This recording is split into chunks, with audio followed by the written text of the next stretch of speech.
I'm not talking about a small piece of cloth. This is the main pillar of a religious dictatorship.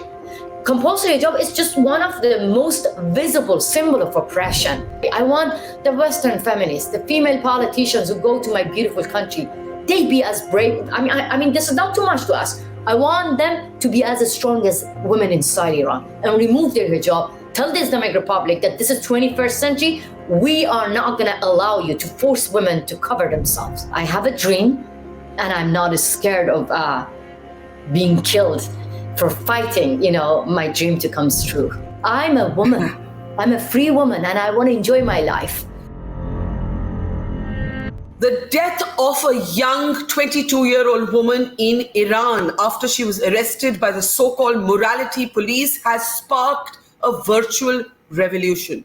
I'm Barkha Dutt, you're with the Mojo Story, and today we'll be talking to the Iranian activist and author who actually is the architect of this revolution, a revolution for freedom, a revolution where we can see the women of Iran chanting death to the dictator as they film themselves taking off their hijab, cutting their hair, all powerful symbols of resistance, a demand for freedom.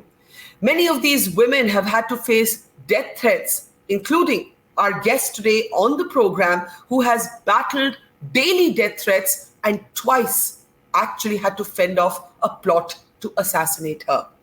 As we look at the extraordinary images that are unfolding on the streets of Iran and indeed among the Iranian diaspora across the world, the images that have been shared by Masih Alinejad, the woman who actually started a revolution, are extraordinary. On the sidelines of the United Nations General Assembly, Iran's regime will now have to answer to global scrutiny for what is happening to Iran's women. Let's introduce our guest today. She's an author, she's an activist. She now lives in exile outside of her own beloved country, but she is, as I said, the architect of an extraordinary movement. Masih Alinejad, it is a pleasure to meet you again after many years. We last met at the Tina Brown Women in the World Summit in New York, and it's great to see you again. It's a pleasure. Thanks, Masih. It's a grim but also a powerful moment for Iran's women. It's tragic because it's the backdrop of the death of a young woman. 3 other women have also died in these protests. They're on the streets. They're defying Iran's conservative Orthodox regime.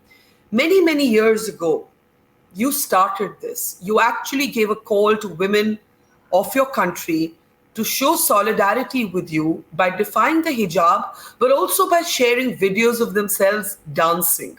It was a very, very powerful and a very, very unique way of protesting. What made you first start this revolution?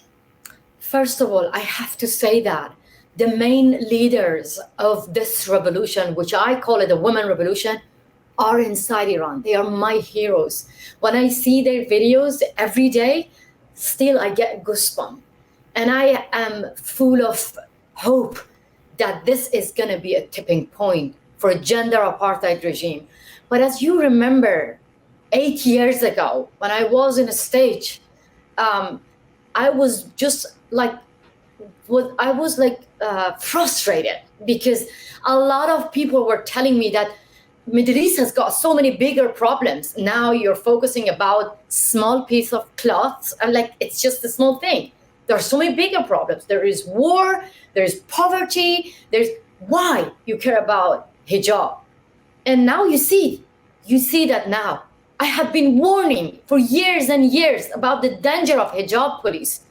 The whole world ignored me, but I was a girl from the age of 7. I experienced Sharia laws. I knew that how it feels to be forced to cover yourself from early age. So that is why I started the campaign, and I was telling people around the world that when I talk about compulsory hijab, I'm not talking about a small piece of cloth. This is the main pillar of a religious dictatorship.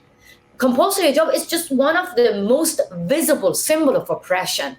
So that is why I started the campaign, because I experienced that myself. People were like, shh, you're causing Islamophobia. I said, I am scared of Islamic laws, because from the age of 7, if I don't wear it, I won't be able to go to school. I won't be able to get an education. I won't be able to live, to exist. So it's about my dignity. And now when I see women in the streets, every single woman, I relate to them. And they relate to Mahsa, the young woman inside Iran who got killed by hijab police. Yeah, I think it's so important what you say, that the hijab is, for you and women like you, not just a piece of cloth, but a symbol, a metaphor, but also an actual instrument of oppression. It impacts, your education, your right to movement, so many different things. How do you counter the kind of physical danger to life that has now come upon Iran's women? You yourself, you shared a video of a man who actually reached your doorstep.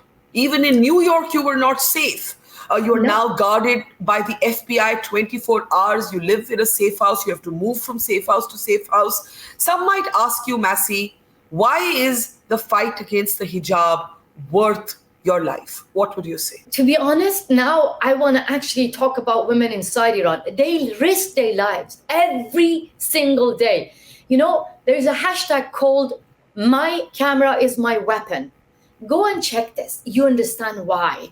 Because, when you're a woman and you leave your country, you cannot just ignore your sisters. Every single day, for 8 years, I have been receiving videos that how women get beaten up in the streets, how women being harassed in the street, how women being humiliated, being kicked out from everywhere. So I live in a free country and I say, no, I'm free. I'm going to ignore you. I couldn't do that. So for me, it's personal. It's very personal. I mean, when I was in my small village, my tiny village, when I was only 19-year-old, I got into prison. From early age, I was a troublemaker. But in my village, I didn't have any media. I didn't have any voice. So that is why I started to give voice to voiceless people. But now you understand why. Mahsa's life, oh my God, she was a beautiful woman, full of life, ambition, kind-hearted person. And she was a Kurdish girl. She left Saqqez, her city. She came to Tehran for a vacation. I still get shocked that after 2 hours, when she got arrested by hijab police, she was dead. She was totally dead. And now the Iranian regime tried to convince the rest of the world that we didn't beat her up. She was just suffering from heart disease. At the same time, the same regime is killing people right now in the street. So when Mahsa was beaten up, there was no camera. Maybe there was a camera. They don't show it to us. Iranian television made a fake and stage show to say that, she was just, faint out. She was okay with it. But right now there are cameras around. Women are filming how they get beaten up. So my life, compared to the women inside Iran, we're facing guns and bullets. What is the difference? That is why I think it works. Many of my friends, they left me here in New York because I'm in my safe house now. I left my house, my beautiful garden, my beautiful neighbors. I'm in a safe house. But of course it's worth it because look what's going on now. Now it's not just women individually protesting. It's not like lonely soldier. Everywhere across Iran, you see that women are together. Men are shoulder to shoulder with women. Women are burning headscarves. Women are burning the main visible symbol of oppression. And for me, it's I'm ready to die because the dream comes true. I wanted women to be united. I wanted men and women to get together because together we are stronger than the oppressors. And now I don't care about my life. I'm not scared of my life. What scares me, that the whole world, the Western feminists, they keep silent. This is scary. I want the Western feminists, the female politicians who go to my beautiful country, they be as brave. I mean, this is not too much to ask. I want them to be as strong as women inside Iran and remove their hijab. Tell the Islamic Republic that this is 21st century. we are not going to allow you to force women to cover themselves.